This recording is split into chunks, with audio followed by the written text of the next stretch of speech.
Hatimaye tena hapa katika episode safi kabisa, episode ya 5 chumbomba sana hapa. Wasman Love Alam katika msimu wa pili, kumbuka napiga kutoka GC Production pale wanasema kitengo. Na Faru DJ ni baba la baba ndo nachapa hapa kazi kizazi zaidi. Na hii ni baada ya kutamba sana na episode ya 4. Sasa tuko na episode kabisa ya 5 kwa sababu danzi nazidi kusonga mbele zaidi. Ila kisha unapita katika episode ya kwanza tu kuanzia msimu wa kwanza kabla hujaangalia msimu wa pili ili uweze kupata mwongozo wa kile ambacho kinajiri katika tamthilia bomba sana hapa. Inatokea pale GC Production jumba la burudani. Siku hizi nasikia unapaita kitengo sio? Padman kamsamida. Basi tuende tukaanza katika sehemu safi tulipoishia katika sehemu ya 4. Tutakwenda kuunganisha matukio. Kumbuka hapa ni yetu sote na inachapwa na Faru DJ. Sisi huku ni kama nyumbani, ndio maana tuna Tara Bindadi kama kawaida. Basi tunaongelesha pale ambapo tulikuwa tumeishia katika sehemu safi iliyopita ya 4.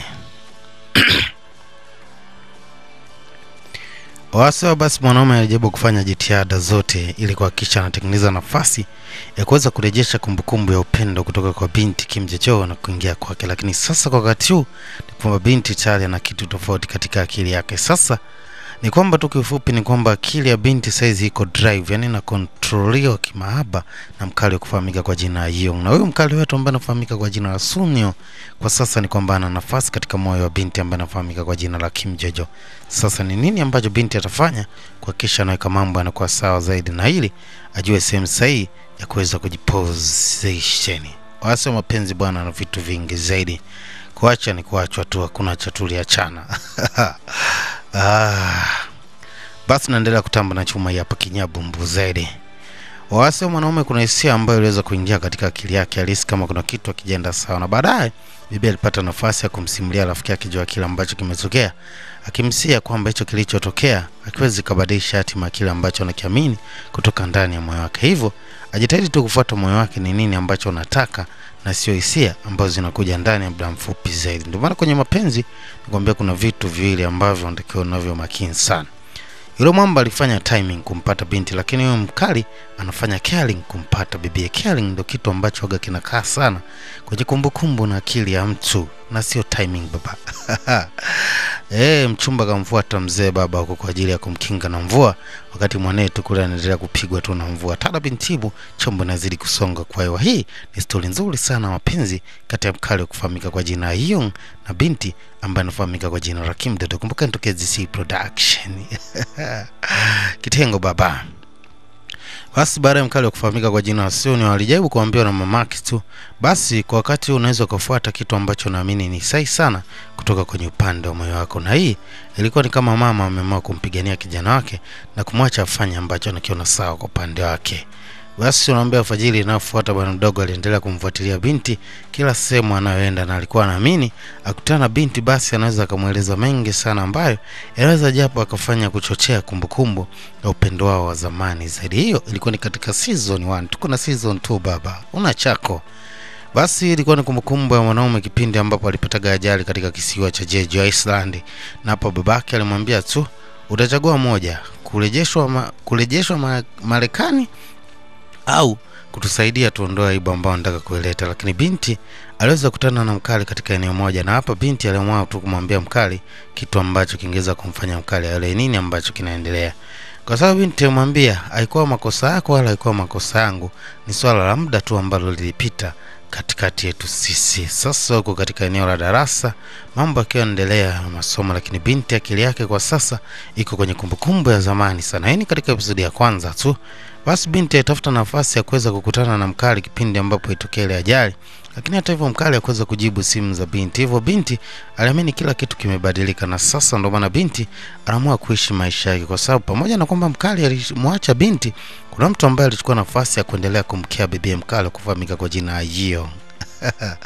Badman. Basi mwanaume aliamua arejee kwa yule binti ambaye anafahamika kwa jina Yukijo, lakini yule binti alimuuliza kwa kejeli sana nini ambacho kimekileta, na akiwa pale iliweza kuwaka la voila. Akasema nani ambaye anakuja kukuchukua kwa wakati huu? Alisema ni mtu muhimu sana na ni mtu ambaye tayari ameweza kuring my alarm. lugha baba, au sio? Ni kwamba yule mwanaume kwa saizi tayari ameshaweza kuifanya lavwala mwa binti katika sehemu ambayo ni size zaidi.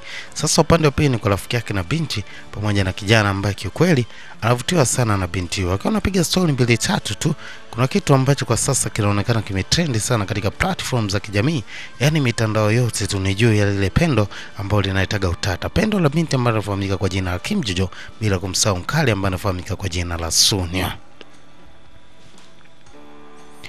Basi mkali wetu naye Yeong aliweza kupata taarifa na kuona katika mitandao ya kijamii kile ambacho kilitokea katika chuo cha kina Kim Jojo. Hapa hakuwa na nafasi zaidi ya kwenda kuhakikisha anaenda kumtafuta bibi, kwa sababu alijua tayari binti atakuwa katika hali mbaya zaidi, kwa sababu hii ni kama anajirudia tu namna ambavyo binti haijisikiaga katika episode ya kwanza kufanywa kitu na mtu ambaye akutegemea. Na story uvumi kila sehemu ya chuo ilikuwa ni kama anajadiliwa binti tu, na hii ilikuwa ni kama aibu inataka jirudie kwa binti ambaye anafahamika kwa jina la Kim Jojo. Sasa hii ilimfanya binti asijisikie sawa zaidi. Aliamua kuondoka, lakini kipindi anaondoka tu na ndipo mkali Yeong anaingia. Anasema, tafadhali Kim Jojo, ingekuwa ni vizuri kama ungeweza kupokea simu yangu.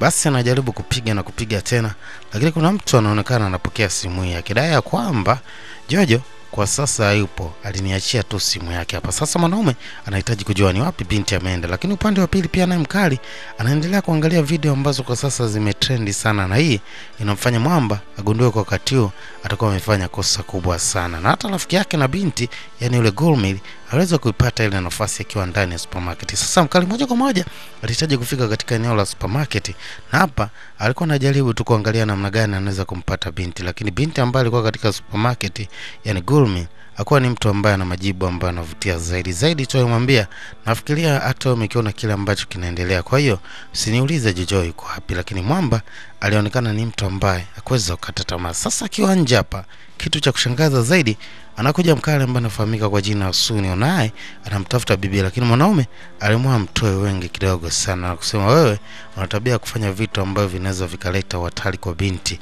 Anasema, na hii nilitambua tangia mwanzo. Lakini mwanaume anasema, hujui kitu chochote ambacho kinaendelea kwa Jojo. Hata mwamba alimwambia, hata wewe hujawahi kujua ni nini ambacho kinaendelea kwa Jojo na nini ambacho ningekifanya kama ningeendelea kutengeneza nafasi ya kuwa na binti Jojo. Sasa mwamba alimwambia, ni nini ambacho unajali ili ushindwe kutengeneza nafasi kwa wakati ule.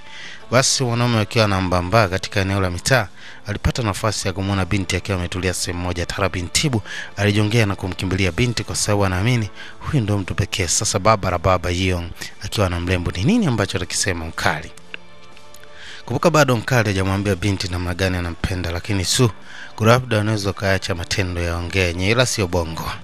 Basi mwanaume alikuwa hapa na binti alikuwa na bubujiko na machezo na machozi akidai kwamba mimi ni mpenzi wako, na hata hivyo nimekuwa naumia sana na kufanya ujisikie mpweke sana. Usiwe kichaa kwa ajili yangu, na naamini utaweza kupambana ukiwa upande wangu. Basi binti aliweza kumpa kumbatio mwamba, na istosha kuamini ya kwamba saizi binti moyo wake complete upo kwa mkali wa kufahamika kwa jina la Yeong. Baadaye binti alipata nafasi ya kuingia katika ghetto la mkali wa kufahamika kwa jina la Yeong.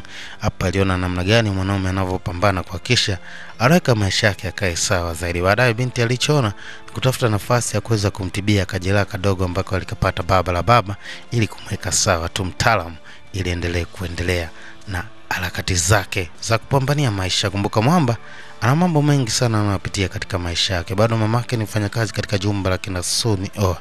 Baadaye binti atafuta nafasi ya kwenda kwenye daraja ambalo waga linabeba kumbukumbu nyingi sana za maisha yake, na hapa ndo sehemu ambayo aliamini anaweza akaachia kila kitu ambacho kipo kwenye moyo wake. Lakini anakumbuka kumbukumbu ya zamani sana, mara ya kwanza tu katika episode ya kwanza, lazima upite kule.